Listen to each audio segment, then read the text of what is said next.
अब पीएम से क्या चाहिए नीतीश को? क्यों पहुंचे दिल्ली? नीतीश की पीएम से मुलाकात, अटकलों का बाजार गर्म। मांझी बिगाड़ रहे एनडीए के आंकड़े। क्यों इंडिया से जाकर अब घबरा रहे नीतीश बाबू? लग रहा है बिहार में फ्लोर टेस्ट से पहले सत्ता के समीकरण बदलने वाले नीतीश कुमार की घबराहट बढ़ गई है।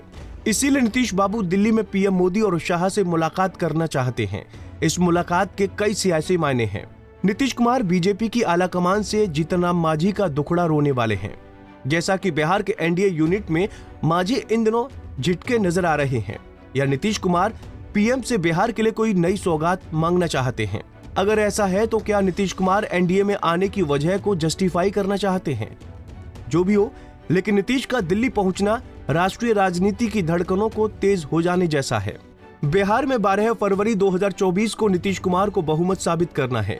नीतीश पीएम और शाह से मुलाकात करके मंत्रिमंडल को लेकर भी बात होगी। बिहार में दोबारा एनडीए सरकार गठन के बाद ये नीतीश कुमार की पहली दिल्ली यात्रा है। पिछले साल सितंबर में G20 समिट के दौरान नीतीश पीएम मोदी से मिले थे। तब नीतीश इंडिया का हिस्सा हुआ करते थे और उस समय बिहार में इंडी गठबंधन की सरकार थी। इस बार जब नीतीश एनडीए का हिस्सा है और पीएम और शाह से मुलाकात करने वाले हैं, तो उससे ठीक पहले बिहार के नवनिर्वाचित उप मुख्यमंत्री सम्राट चौधरी और विजय कुमार सिन्हा ने बीते सोमवार को प्रधानमंत्री नरेंद्र मोदी से मुलाकात की थी। ये मुलाकातें बिहार की सियासी करवटों की दशा और दिशा निर्धारित कर रही हैं। लोकसभा चुनाव 2024 से पहले बिहार की 40 लोकसभा सीटों में कोई बड़ा बदलाव देखने को मिल सकता है। एनडीए इन सीटों पर नीतीश की जेडीयू के कितने उम्मीदवार उतारती है, ये भी देखने वाली बात होगी। गौरतलब है कि बीजेपी के वरिष्ठ नेता और केंद्रीय मंत्री गिरिराज सिंह ने कहा था, उनकी पार्टी ने बिहार के हित में नीतीश कुमार को एनडीए में शामिल किया है। सुनिए दिल्ली में बीजेपी पूर्वांचल मोर्चा के भव्य कार्यक्रम को संबोधित करते हुए केंद्रीय मंत्री गिरिराज सिंह क्या कह रहे हैं। क्योंकि पूरा देश जब नरेंद्र मोदी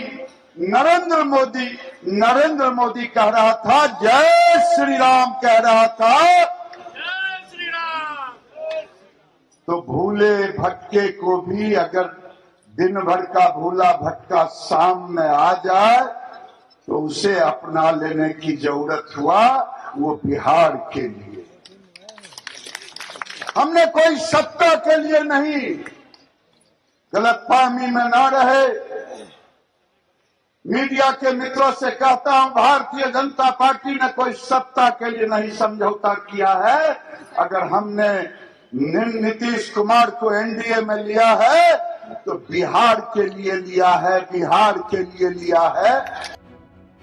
ये वही गिरिराज सिंह है जो नीतीश कुमार को चुनौती देते थे, दल बदलू बताते थे, खुली चुनौती देते थे कि नीतीश कुमार के लिए एनडीए के दरवाजे बंद हैं। लेकिन राजनीति की कोई स्थिर परिभाषा नहीं है। शायद इसलिए आज नीतीश कुमार एनडीए का फिर से हिस्सा बने हुए हैं। हर एक स्थिति के दो पहलू होते हैं।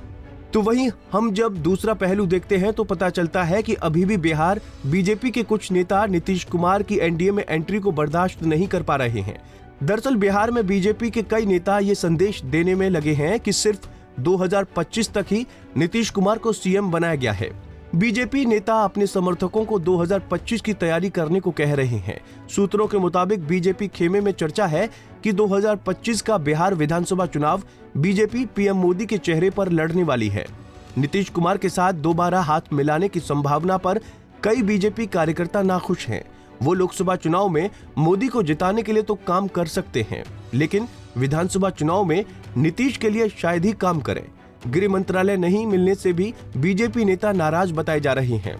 दरअसल नीतीश कुमार जब तक इंडी गठबंधन की सरकार चला रहे थे, बीजेपी उन्हें कानून व्यवस्था पर घेरती रहती थी।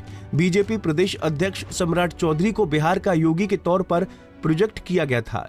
हालांकि नई सरकार में भी नीतीश कुमार ने गृह मंत्रालय अपने पास ही रखा। अब बिना पुलिस के सम्राट कैसे बिहार को अपराध मुक्त बनाएंगे? राजनीतिक गलियारों में चर्चा है कि पीएम मोदी से मिलकर नीतीश कुमार उनसे रिलैक्स रहने वाला मंत्र लेने वाले हैं। इसके अलावा नीतीश कुमार बीजेपी के चुनावी चाणक्य यानी अमित शाह और बीजेपी अध्यक्ष जेपी नड्डा से भी मुलाकात करने वाले हैं। बीजेपी के केंद्रीय नेतृत्व से मिलकर बिहार के मुख्यमंत्री नीतीश कुमार पुराने गिले शिकवे को दूर करने का प्रयास करेंगे। Bureau report, Punjab Kesari TV. हमसे जुड़े रहने के लिए हमारे YouTube चैनल को सब्सक्राइब करें और नई वीडियो की नोटिफिकेशन के लिए बेल आइकॉन को दबाएं।